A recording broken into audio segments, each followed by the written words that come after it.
Сәлем баршаңызға. Бүгін красный бархат прянигін дайындаймыз. Осы рецепт бойынша сізде пряник қамыры өте нәзік, жұмсақ болып шығады. Сонымен қамырды дайындауға кірісейік. Ең алдымен құрғақ қоспалар дайындаймыз. Ол үшін ұнымызға какао және 2 шай қасық қопсытқышты қосып, жақсылап араластырып аламыз.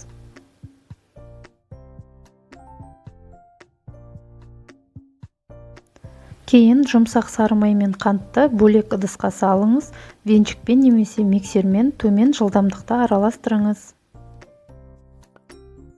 Қантымыз аздап еріп бастаған соң, ең алдымен бір жұмыртқамызды қосып, жақсылап араластырып, кейін екінші жұмыртқамызды салып араластырып аламыз.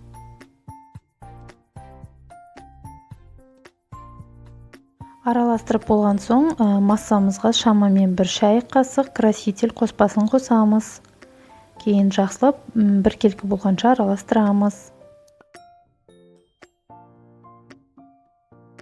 Осы сұйық массаға бастапқы құрғақ массамызды өткіштен өткізіп, ұнымызды бірден салмай 2 бөліп біркелкі араластырамыз.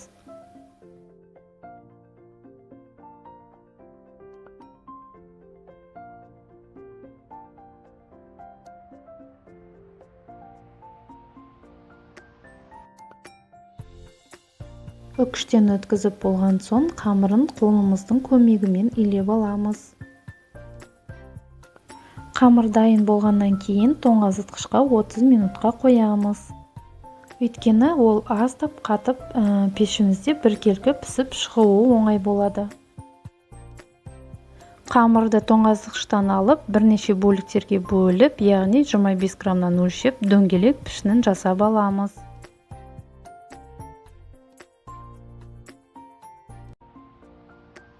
Одан кейін әр дөңгелектерді алдымен қантымызға, одан кейін қант ұнтағына малып аламыз.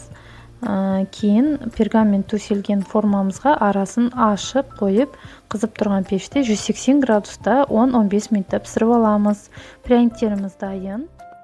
Айтпақшы, бұл пряниктер сіздің достарыңыз бен отбасыңыз үшін кез келген жағдайда керемет дәмді сыйлық бола алады. Рецептім ұнаса лайк басып, каналыма тіркелуді ұмытпаймыз. Ас болсын!